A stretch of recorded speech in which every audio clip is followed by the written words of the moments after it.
Hello friends, welcome to NKGC. यहाँ हम पढ़ते हैं ग्रेजुएशन के लिए फिजिक्स, केमिस्ट्री, मैथमेटिक्स और कंपलसरी सब्जेक्ट। आज की क्लास है बीएससी सेकेंड सेमेस्टर केमिस्ट्री की, जिसमें हम आज से अपना नया chapter chemistry of nucleic acid start करने वाले हैं। तो पहले बात करते हैं न्यूक्लिक एसिड टर्म आया कहाँ से। उसके लिए क्या करते हैं, तीन अलग अलग जनरेशन की स्टडी करते हैं और उनके अंदर कुछ ऑब्जर्वेशन देखते हैं। ठीक है, जनरेशन ह्यूमंस की होंगी। ठीक है, तो देखो सपोज कर लो ये आप हो, ठीक है, और क्या ये आपके पेरेंट्स है। ठीक है, तो आपके अंदर कुछ ऐसे कैरेक्टरिस्टिक्स होते हैं जो आपको आपके पेरेंट्स से बर्थ के साथ ही मिले होते हैं। ठीक है, तो देखो जैसे आपकी बॉडी का शेप की बात करें, कलर की बात करें या मेंटल एबिलिटी की बात करें, ये सब क्या है, कैरेक्टरिस्टिक्स है किसी एक पर्सन की। ठीक है, तो वो जो कैरेक्टरिस्टिक्स है वो कहाँ से मिलते हैं, आपको आपके पेरेंट्स से एज ए गिफ्ट ही मिले होते हैं, जो जन्म के साथ ही होता है। ठीक है, और सपोज कर लो ये आपके ग्रैंड पेरेंट्स है। ठीक है, तो आपके ग्रैंड पेरेंट्स से भी कुछ ऐसे कैरेक्टरिस्टिक्स होते हैं जो आपके फादर के पास एज अ बर्थ ही गिफ्ट के रूप में मिले होते हैं। ठीक है, तो ये जो आपके ग्रैंड पेरेंट्स हैं इनको बोलो पहले जनरेशन के मेंबर्स। पेरेंट्स आपके सेकंड जनरेशन के मेंबर्स हैं और आप हैं थर्ड जनरेशन के मेंबर। ठीक है, तो ये जो पहले जनरेशन से सेकंड जनरेशन के अंदर कैरेक्टरिस्टिक्स का ट्रांसफर हुआ, सेकेंड जनरेशन से थर्ड जनरेशन के अंदर जो कैरेक्टरिस्टिक्स का ट्रांसफर हुआ, जो कैरेक्टरिस्टिक्स आप बोल रहे हो कि आपकी बॉडी का शेप आपके पेरेंट्स की तरह है, मेंटल एबिलिटी उनकी तरह है, या आपके फादर का मेंटल एबिलिटी आपके ग्रैंड पेरेंट्स की तरह है, तो ये जो कैरेक्टरिस्टिक्स का ट्रांसफर हुआ यहाँ से यहाँ, यहाँ से यहाँ, वो कैसे हुआ। तो देखो ये होता है सेल के अंदर न्यूक्लियस की वजह से। Nucleus is responsible for the transfer of characteristics from one generation to another generation, from one generation to another generation। ठीक है, तो देखो हम बात करते हैं न्यूक्लियस के बारे में। ठीक है, तो ये जो आपका न्यूक्लियस है इसको थोड़ा सा बड़ा बना दो, क्योंकि देखो सेल के अंदर बहुत से पार्टिकल होते हैं, सेल बहुत चीज से मिलके बना हुआ है और न्यूक्लियस भी आपका बहुत चीजों से मिलके बना हुआ है। ठीक है, तो देखो न्यूक्लियस के अंदर एक आपका पार्टिकल होता है जिसको हम बोलते हैं क्रोमोसोम। क्या बोलते हैं, क्रोमोसोम।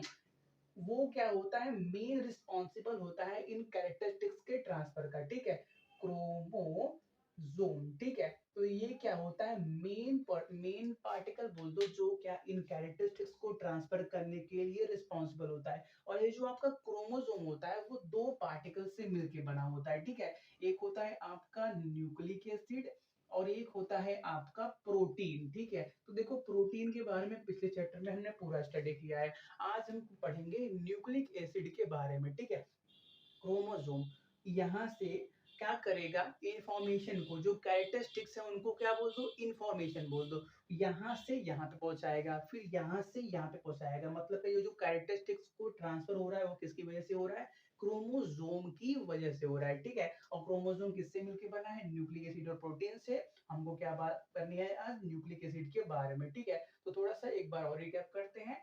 ये तीन जनरेशन के मेंबर्स है, तीन जनरेशन के मेंबर्स में यहाँ से यहाँ कैरेक्टरिस्टिक्स का ट्रांसफर होना, यहाँ से यहाँ कैरेक्टरिस्टिक्स का ट्रांसफर होना किसी वजह से होता है, न्यूक्लियस के अंदर पड़े क्रोमोसोम की वजह से होता है। और क्रोमोसोम आपका दो चीजों से मिलकर बना होता है। ठीक है, तो देखो बात करते हैं न्यूक्लिक एसिड के बारे में। ठीक है, तो देखो न्यूक्लिक एसिड क्या होता है, बायोपॉलीमर होता है। बायो मतलब ऑर्गेनिक, समझते हो ना, ऑर्गेनिक मतलब नेचुरल, जो नेचुरल पाया जाता है। वो क्या होता है,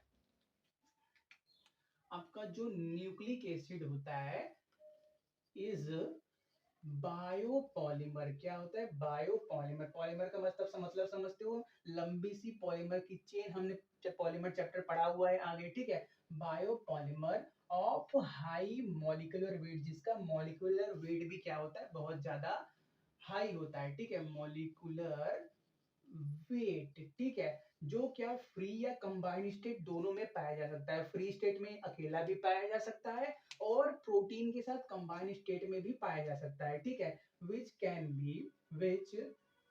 B found in can be found in free state और in combined state, in free state और in combined state with combined state with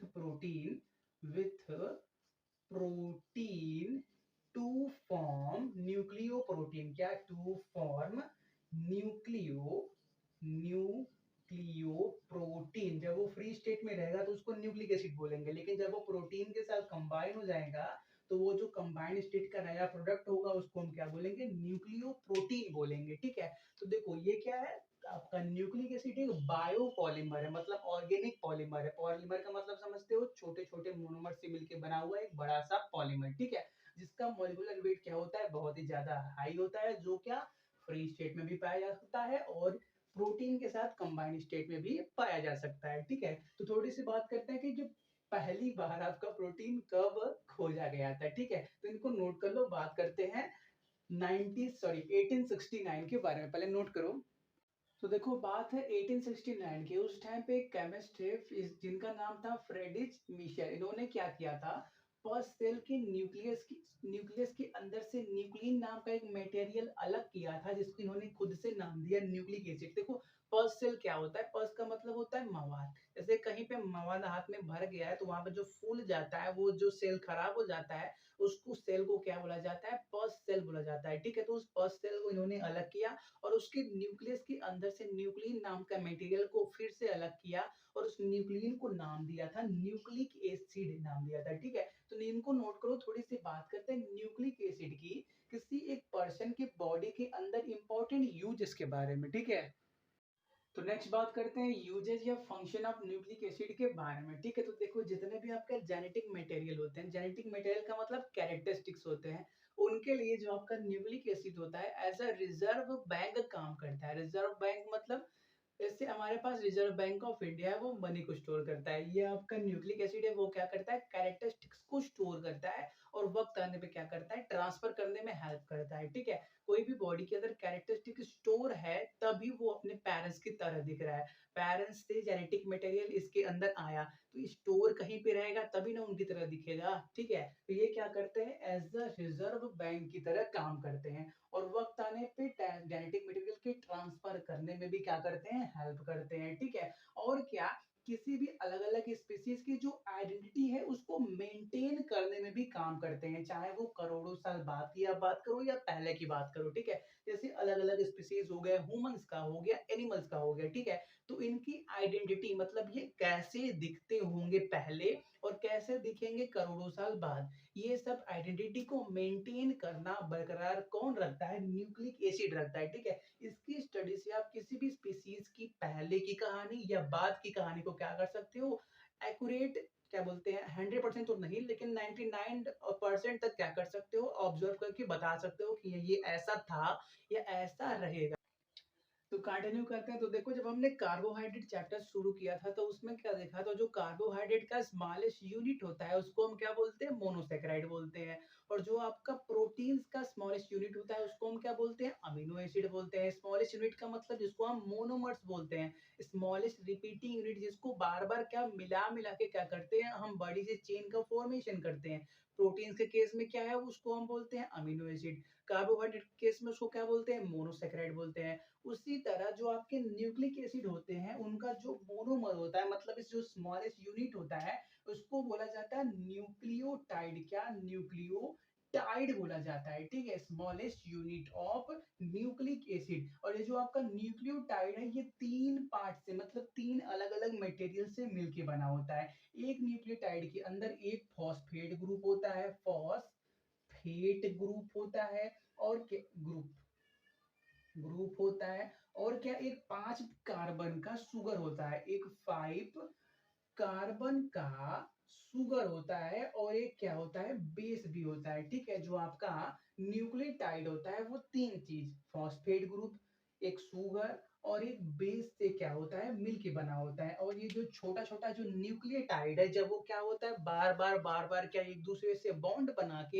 एक बड़ी सी चेन का फॉर्मेशन कर लेता है, तो हमको क्या मिलता है, एक बड़ी सी न्यूक्लिक एसिड मिल जाती है। और जो बड़ी सी चेन या बड़ी सी न्यूक्लिक एसिड का फॉर्मेशन हुआ उसको हम बोलते हैं पॉलीन्यूक्लियोटाइड। क्या, पॉलीन्यूक्लियोटाइड बोलते हैं, ठीक है। पॉली का मतलब होता है पॉलीमर, मतलब लंबी सी चेन। न्यूक्लियोटाइड का मतलब जो आपका न्यूक्लिक एसिड है उसका छोटा सा यूनिट, यही क्या है, बार बार बन एक ऐसे बड़े बड़े अमाउंट में ज्वाइन होके, क्योंकि बड़े अमाउंट में ज्वाइन क्यों होंगे, क्योंकि आपके न्यूक्लिक एसिड का क्या होता है, मॉलिक्यूलर वेट हाई होता है। तो ये क्या होंगे, बड़े अमाउंट में ज्वाइन होके बड़े से पॉलीमर का फॉर्मेशन करेंगे, जिनको हम क्या बोलते हैं, पॉलीन्यूक्लियोटाइड बोलते हैं, ठीक है। तो देखो नेक्स्ट बात करते हैं टाइप्स ऑफ न्यूक्लिक एसिड के बारे में। तो देखो डीएनए होता है, एक आरएनए होता है। हम क्या करते हैं, बस थोड़ा-सा बेसिक देख लेते हैं, जब आगे की क्लासेस में जब क्या करेंगे, डिटेल में बात करेंगे इनके बारे में, ठीक है? तो पहले क्या करते हैं, बेसिक बस देख लेते हैं कि ये होते क्या है, ठीक है? तो पहले इनको नोट करो। तो बात करते हैं टाइप्स ऑफ न्यूक्लिक एसिड के बारे में। तो देखो जो आपका न्यूक्लिक एसिड होता है वो दो प्रकार का होता है, एक होता है डीएनए, एक होता है आरएनए। डीएनए होता है डीऑक्सीराइबोज न्यूक्लिक एसिड, आरएनए होता है राइबो न्यूक्लिक एसिड, ठीक है? तो देखो कोई भी आपका न्यूक्लिक एसिड है, डीएनए हो गया या आरएनए हो गया, वो क्या होगा, छोटे छोटे न्यूक्लियोटाइड से मिलकर बना होगा। न्यूक्लियोटाइड क्या है, इनका मोनोमर मतलब स्मॉलेस्ट यूनिट है।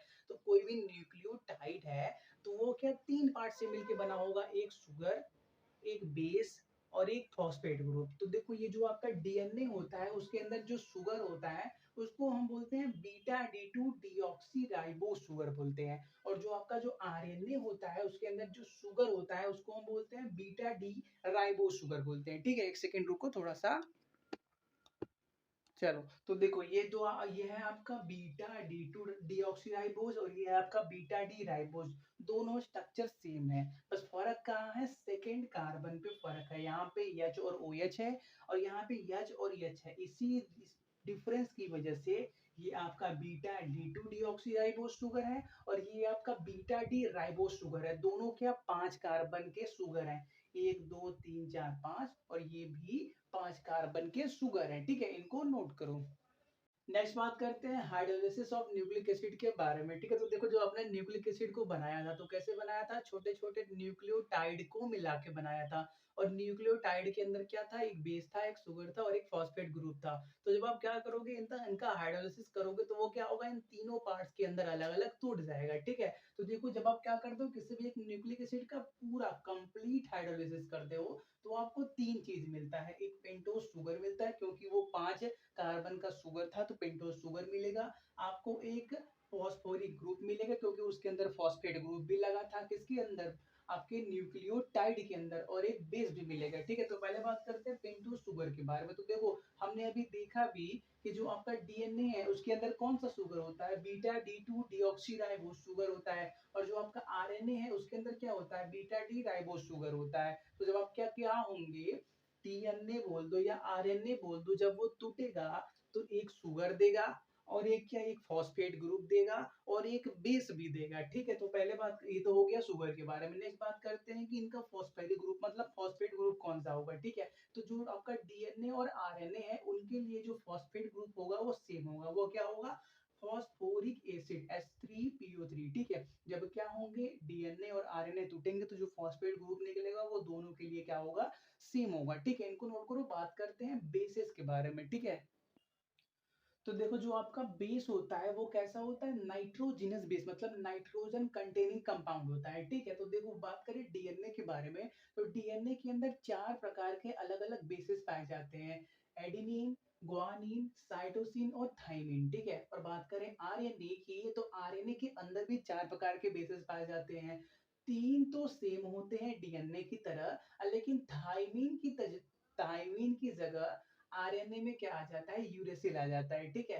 इसके अंदर भी आपके एडेनिन, ग्वानिन और साइटोसिन तो होते हैं, लेकिन थाइमिन को ना होके क्या हो जाता है, यूरेसिल आ जाता है, ठीक है? और देखो इन जो पांचों हमने बेसिस की बात की, चार ये और पांचवा ये जो पांचों बेसिस के अंदर एडेनिन और ग्वानिन है, इनको प्यूरिन्स कहा जाता है। प्यूरिन्स क्यों कहा जाता है, क्योंकि ये प्यूरिन के स्ट्रक्चर की तरह दिखते हैं, अभी हम देखने वाले हैं। और जो आपके बाकी बच रहे हैं, सी से मतलब साइटोसिन, टी से मतलब थाइमिन और यू से मतलब यूरेसिल, इनको क्या बोला जाता है, पायरिमिडीन्स बोला जाता है। क्यों, क्योंकि उनका स्ट्रक्चर पायरिमिडीन की तरह दिखता है, ठीक है? तो इनको नोट करो। बात करते हैं प्यूरिन और पायरिमिडीन के बारे में। तो बात करते हैं प्यूरिन्स के बारे में। तो देखो ये प्यूरिन्स क्या होता है, ये आपका दो अलग अलग रिंग को मिला के बनता है। एक होता है आपका पिरिमिडीन का 6 मेंबर का रिंग। देखो ये जो आपका इधर का स्ट्रक्चर है ये है आपका पिरिमिडीन, जो क्या है 6 आटम से मिलके बना हुआ है, ठीक है? और क्या होता है, एक दूसरा 5 मेंबर का इमिडाजोल रिंग होता है। ये जो आपका इधर का राइट में है, ये क्या 5 मेंबर का जो रिंग दिख रहा है आपको, ये क्या इमिडाजोल का रिंग कहलाता है, ठीक है? जब ये दोनों क्या होते हैं, एक दूसरे से फ्यूज हो जाते हैं तो जो ये स्ट्रक्चर बनता है इसको क्या बोला जाता है, प्यूरिन बोला जाता है, ठीक है? और एक प्यूरिन के स्ट्रक्चर के अंदर टोटल 9 आइटम्स होते हैं, ठीक है। तो देखो उसी की तरह दिख रहा है आपका एडेनिन और उसी की तरह दिख रहा है आपका गुआनिन, इसीलिए आपका एडेनिन और गुआनिन क्या होते हैं, प्यूरिन के अंदर आते हैं, ठीक है। एडेनिन बोल दो या 6 अमीनो प्यूरिन बोल दो, ये इसका कॉमन नेम है। गुआनिन बोलो या 2 अमीनो 6 ऑक्सी प्यूरिन बोल दो, ठीक है। ये क्या है, इन दोनों के कॉमन नेम है। बात करें ये दोनों के बारे में तो देखो डीएनए के अंदर भी दोनों पाए जाते हैं और आरएनए के अंदर भी दोनों पाए जाते हैं, ठीक है। मतलब ये जो प्यूरिन्स हैं ये क्या डीएनए के अंदर भी पाए जाएंगे और आरएनए के अंदर भी पाए जाएंगे, ठीक है। इनको नोट करो। तो देखो नेक्स्ट जो हमारा था बेस पिरिमिडीन्स, वो क्या होता है, एक हेटेरोसाइक्लिक 6 मेंबर का रिंग होता है जिसके अंदर 2 नाइट्रोजन होते हैं और अल्टरनेट 3 डबल बॉन्ड होते हैं, ठीक है। ये होता है आपका पिरिमिडीन, ठीक है। तो देखो पिरिमिडीन की तरह आपका दिख रहा है साइटोसिन और इसी की तरह दिख रहा है थाइमिन, इसी की तरह दिख रहा है यूरेसिल, ठीक है। तो जो आपका न्यूक्लिक एसिड है उसके 3 पिरिमिडीन डेरिवेटिव होते हैं, साइटोसिन, थाइमिन और यूरेसिल, ठीक है। ये क्या है, इनका कॉमन नेम है 2 oxo 4 amino pyrimidine, 2 4 डायोक्सिल 5 methyl pyrimidine thymine का कॉमन नेम है और यूरेसिल का कॉमन नेम 2,4 डायोक्सिल पिरिमिडीन नाम है, ठीक है। तो देखो जिसके अंदर से ये आपका जो साइटोसिन है और थाइमिन है ये क्या डीएनए के अंदर पाए जाते हैं और जो आपका साइटोसिन और यूरेसिक है ये क्या आरएनए के अंदर पाए जाते हैं, ठीक है। तो ये बात हो गया इस क्लास के बारे में। अब क्या करते हैं, कुछ क्वेश्चन कर लेते हैं, ठीक है। तो बात करते हैं क्वेश्चन की। हमारे पास पहला क्वेश्चन है एल्डोपेंटेज नेम्ड एज राइबोज। एल्डोपेंटेज को आप राइबोज भी बोलते हो और 2 डीऑक्सी राइबोज वो क्या न्यूक्लिक एसिड के अंदर पाया जाता है। आपको क्या करना है, राइबोज और 2 डीऑक्सी राइबोज का स्ट्रक्चरल फॉर्मूला लिखना है। तो देखो ये क्वेश्चन हमने एज आपको फिगर के फॉर्म में ही बता दिया था। जब हमने क्या किया था, डीएनए और आरएनए में कौन सा शुगर पाया जाता है वो बताया था। वही जो फिगर है वही क्या है आपके पहला क्वेश्चन का आंसर है, ठीक है। ये आप अपने कर सकते हो। बात करते हैं सेकंड की, ठीक है। तो देखो the pyrimidine base says present in DNA RD. देखो देखो यार पहले बात करते हैं पिरिमिडीन बेसिस कौन कौन से थे। तो देखो हमारे पास साइटोसिन, थायमिन और यूरेसिक थे, ये क्या थे, पिरिमिडीन बेसिस थे, ठीक है। और इसके अंदर से जो डीएनए के अंदर वो कौन कौन से थे, साइटोसिन थे और थायमिन, ये क्या डीएनए के अंदर पाए जाते थे। तो हमारे पास करेक्ट ऑप्शन कौन सा हो गया, थर्ड हो गया, साइटोसिन और थायमिन डीएनए के अंदर पाए जाते हैं, ठीक है। फिर है विच basis is present in RNA but not in DNA. जो आरएनए में होता है बट डीएनए में नहीं होता है वो क्या होता है, यूरेसिक होता है, ठीक है। वो क्या यूरेसिक होता है, ठीक है। इनको नोट करो। बात करते हैं नेक्स्ट क्वेश्चन की। तो आरएनए कंटेंट्स, आरएनए इनके अंदर से क्या कंटेन करता है, ठीक है। आरएनए इनमें से क्या कंटेन करता है, ठीक है। राइबोज, शुगर और थायमिन नहीं, क्योंकि थायमिन क्या है आपका डीएनए का पार्ट है। राइबोज शुगर प्लस यूरेसिक, हाँ इसके बारे में कुछ सोच सकते हैं। Deoxyribose sugar plus thymine, तो देखो डीऑक्सी राइबोज क्या है, डीएनए का पार्ट है, ये भी डीएनए का पार्ट है, मतलब ये तो गए। और पहला तो थायमिन की वजह से कट गया था, तो मतलब बचा क्या हमारे पास, सेकंड ऑप्शन। आरएनए में क्या होता है, राइबोज शुगर और यूरेसिल होता है।